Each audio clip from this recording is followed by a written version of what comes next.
ہم سب سحری کے لیے اٹھتے ہی ہیں.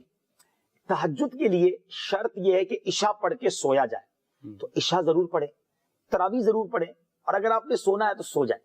اب جب آپ سحری کے لیے اٹھ رہے نا, تھوڑا ٹائم پہلے اٹھ جائیں, آپ تہجد پڑھ لیں. تو اب یہ 30 days آپ تہجد پڑھنے کے عادی ہو جائیں گے نا, اللہ کی رحمت سے امید ہے رمضان کے بعد بھی عادت رہے گی. تہجد فرض نمازوں کے بعد سب سے افضل نماز ہے.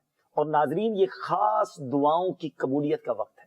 اللہ اکبر, تہجد پڑھ کے جو دعا مانگنے کا مزہ آتا ہے, اور اللہ کرے ہم ایسی دعائیں مانگنے والے بن جائیں کہ میں جانوں میرا رب جانے. اکیلے میں جانماز بچھائیں, رات کا پہر ہو, ہاتھ اٹھیں اور آنسو بہیں, یقین کریں یہ وہ وقت ہے آپ جو مانگیں گے عطا کیا جائے. اور نبی پاک بھی رات کو اٹھ کر دعائیں مانگتے گر گڑاتے. مجھے اپنی اور ساری دنیا کے لوگوں کی اصلاح کی کوشش کرنی ہے.